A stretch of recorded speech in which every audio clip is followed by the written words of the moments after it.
Hi സുഹൃത്തുക്കളെ, ഇന്ന് നിങ്ങളുമായി പങ്കിടുന്നത് ഒരു പ്രത്യേക വിഷയത്തെക്കുറിച്ചാണ്. എന്നെ അത്യധികം സ്പർശിച്ച ഒരു വാക്യമാണ് പറയാൻ പോകുന്നത്. മനുഷ്യൻ എത്ര ഉറച്ചു നിന്നാലും ഒരു ശ്വാസമത്രേ.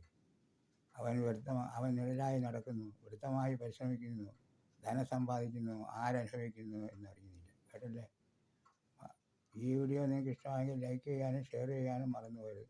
എല്ലാവർക്കും നന്ദി. ഇനിയൊരു ഗാനം കേൾക്കാം. എൻ്റെ ദൈവം മഹത്വത്തിൽ ആർദ്രവാനായി തീരുമ്പോൾ സാധു ഞാനീ ശോണിതന്നിൽ ക്ലേശിപ്പാൻ ഏതും കാര്യമില്ലെന്നെൻ്റെ ചൊല്ലുന്നു.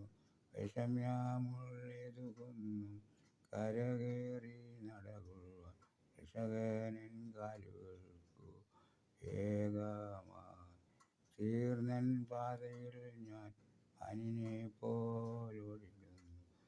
ആരുമെനിക്കില്ലെന്നോ ഞാൻ ഏകനായി തീർന്നുവെന്നു മാനസത്തിലാദി പൂണ്ടു ഖേദിപ്പാൻ എൻ്റെ നിത്യ സ്നേഹിതന്മാർ ദൈവദൂത സംഗമത്തിൽ ഇപ്പോഴവർ ദൈവമുമ്പിൽ സേവയായി.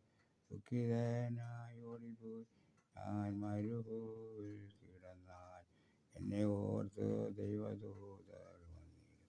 ഏറ്റം സ്നേഹചൂടോപ്പവുമായി വന്നിടും. നാളെയെ കൊണ്ടെൻ മനസ്സിൽ യവലേശം ഭാരമില്ല. ഓരോ നാളും ദൈവമെന്നെ പോറ്റുന്നു. കാക്കകളെ വിചാരിപ്പിൻ, വിതയില്ല, കൊയ്ത്തുമില്ല. ദൈവമവയ്ക്കായി വേണ്ടതെല്ലാം നൽകുന്നു. ലില്ലി പുഷ്പങ്ങൾക്കും ശോഭ നൽകുന്നു. ഈ വീഡിയോ നിങ്ങൾക്ക് ഇഷ്ടമായെങ്കിൽ ലൈക്ക് ചെയ്യാനും ഷെയർ ചെയ്യാനും സബ്സ്ക്രൈബ് ചെയ്യാനും മറന്നുപോലെ. എല്ലാവർക്കും നന്ദി, നമസ്കാരം.